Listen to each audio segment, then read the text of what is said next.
Hello, my name is Aquemeni McCrae, and I'll be providing you with my case as to why universal public daycare should be provided to all children regardless of family income.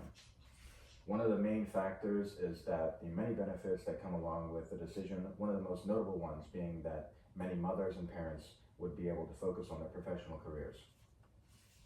This would put more money into the economy and into the family, which would only stand to benefit the child. Another benefit would be the reduction of economic disparity. Since the introduction of universal public daycare would level the field for low-income households and could boost the long-term success of children coming from low-income families.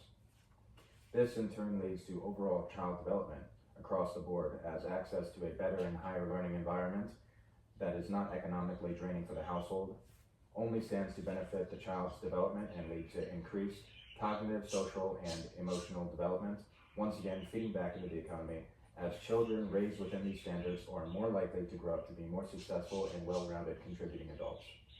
If this change were to be implemented, there are many benefits that focus on the family. However, all of these benefits, in one way or another, trickle back into the economy in the form of mothers and parents who are more career-focused, or children who grow up to be more educated and socially adept. The problem with childcare today, in my opinion, is that it is entirely unaffordable for low-income families and even some middle-income families. In a statement from Brookings.edu on why the federal government should subsidize childcare, it stated that a poor single parent earning 50% of the national wage would have to spend 52% of her income just on childcare, leaving almost nothing for other bills and household financial requirements.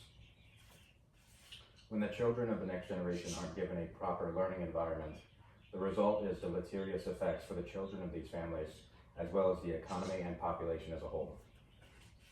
Now that we have talked about the many benefits that children, parents, and even the economy would see from implementing this change, as well as discuss the many negatives that we would face if we ignore this issue, it's time we see what it would take to implement this idea.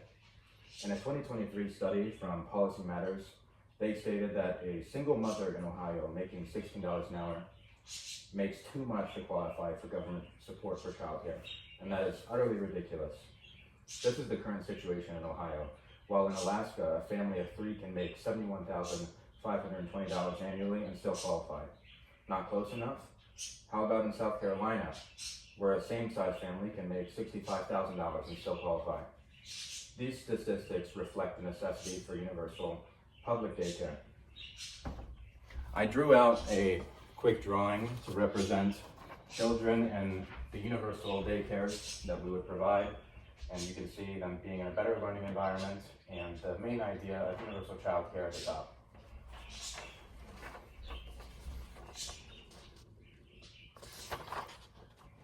Now, to end the speech, do we have any questions? I have a question. Yeah. How do you propose to get more families qualified?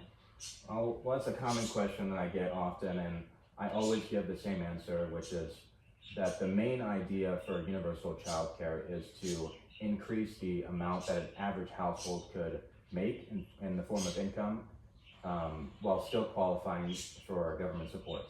And then while also not increasing the government deficit, because that's the main important point that a lot of parents decide that that's kind of the conflict. Oh, thank you. Thank you.